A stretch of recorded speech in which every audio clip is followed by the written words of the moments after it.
Well, of course, you know, I'm going to be the Grand Marshal of the parade, and I'll be leading everybody in single file from Possum Lodge right down to Memorial Park, where we'll hear a speech by the mayor, and then we'll all wake up and have a party. What are you going to do for the parade, Harold? I'm going as a one-man band. That'd be pretty much the story of your life, would it not? Now I'm going to go as that one of those guys who crank the calliope, you know, and the monkey jumps around on the string and everything. Well, that sounds kind of cute, Harold. Not really anything to do with salmon, but okay. Let me know if you need me to be the guy cranking the calliope. Okay.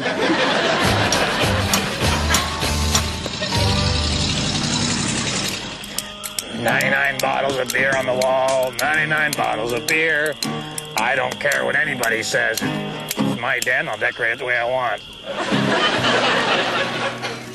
There's a little safety tip this week. If you're ever out in the long grass, be awful careful bending over picking anything up when, say, somebody's coming along in a van. But we know we're happy to serve this purpose of showing you, what not to do in the long grass. We'll show you everything what to do in the long grass. You okay there, Bill? He's all right? Wow, he was grilled for questioning. All right, so his nose is back crooked the way it should be, and he's looking. No, he dropped the shears. Because Bill's plan this week was he wanted to cut the lawn out in the back of the lodge, and then, man, that hasn't been cut. Some slippery stuff out there. And the good news is he found the shears. Well, they call them a pair of shears. So now you got two singles. Now look at that. Yeah, like the old days, the old ways, the old days.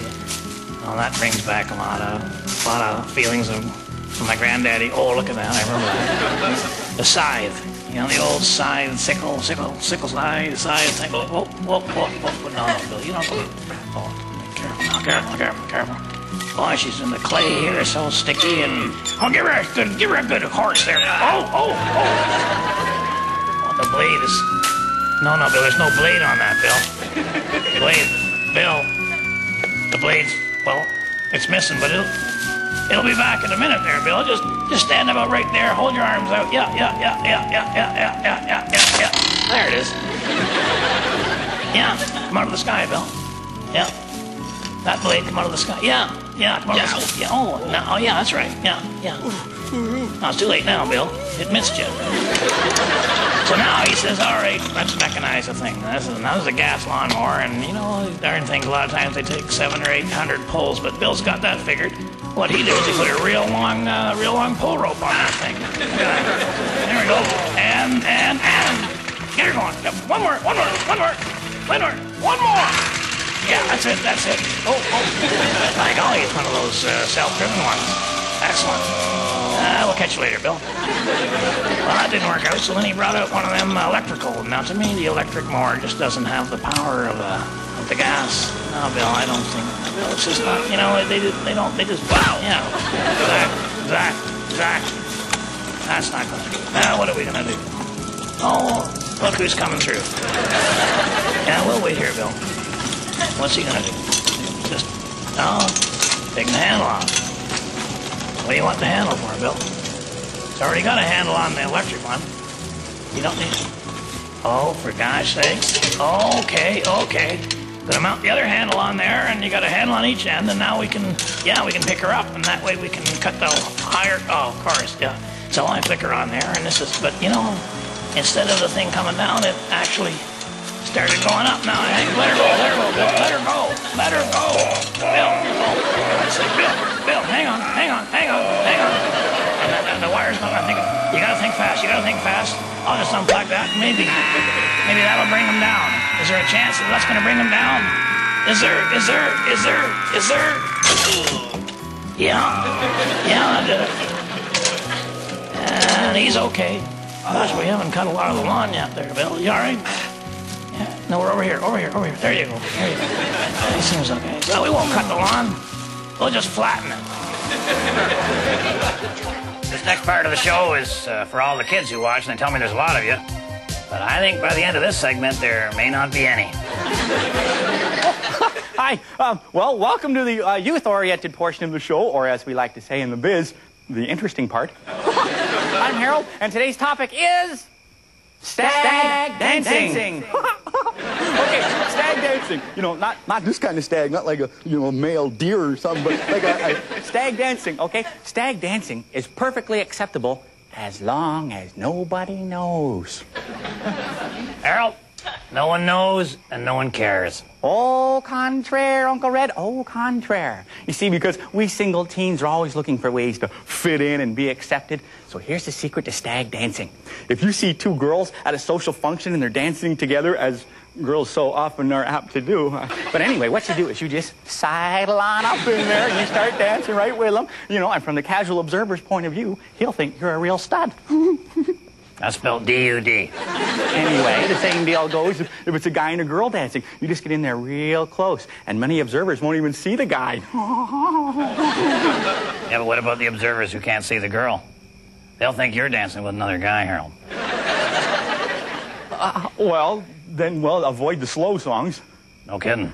I wonder if that's why I got punched. Oh, Harold. Could be a million reasons. See what I mean? Oh. I know I can't expect you teenagers to do well in school or to have some manners or to back off on the looting and rioting, but I would have thought you had the brain power to figure out which way your cap is supposed to go on. Now, this part here is the hard part, is the peak, okay? And its job is to keep the weather off your face, because up until this generation, that was the most valuable side of a person's head. When you wear the peak on the side, somebody's liable to come up to you and whisper right into your nose. And if they've just eaten at a Vietnamese restaurant, that could be serious. So wear the peak the way it's supposed to be, not to the side or at the back, because that looks like you don't know which way you're going, and that shouldn't happen until you're at least 30.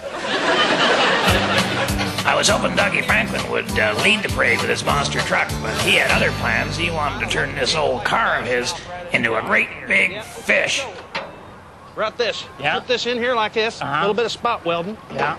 I got like a hook hanging out of the fish's mouth. Okay, You know? I see. That's your fish hook. You ready for the pièce de résistance? I think I am, Doug. Painter pink. Yeah.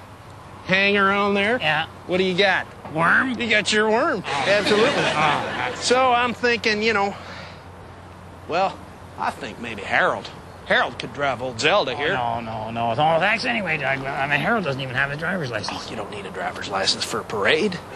You just need a big baby like this up front in case you run into another parade or a funeral or something. Or a parade that turns into a funeral. You got me on the edge, Red. I do. I don't. Wow.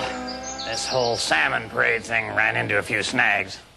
Snags? Snags? I think it ran into a lot more than that. Well, in hindsight, I think it might have been the parade route. It was a 20-mile-long winding dirt road into town, which was populated by, I believe I counted 3 people, 2 of whom were hitchhiking. And so after the first mile, a few of the guys started to fidget. I love this. Fidget. Is that what you call it? Fidget? Well, that's what I told the cops.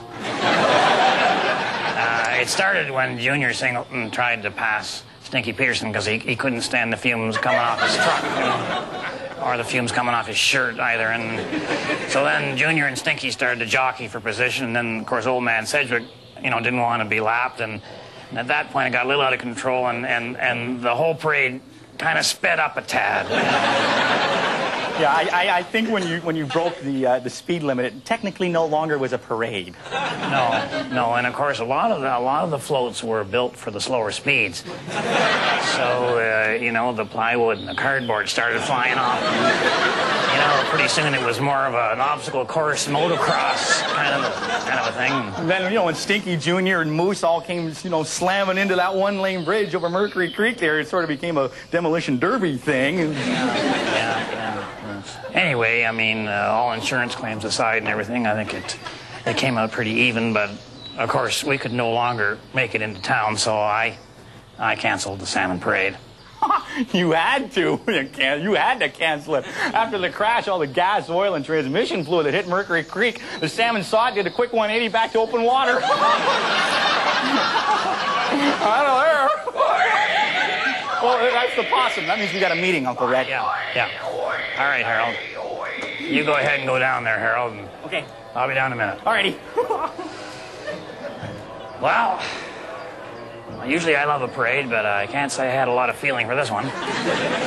My wife is watching. I'll be coming straight home after the meeting, and I told the guys that they can keep all their floats in our driveway until they stop smoldering. So you might want to close the living room drapes for a couple of weeks. And to the rest of you, on behalf of myself and Harold and the whole gang up here at Possum Lodge, thanks for watching, and keep your stick on the ice.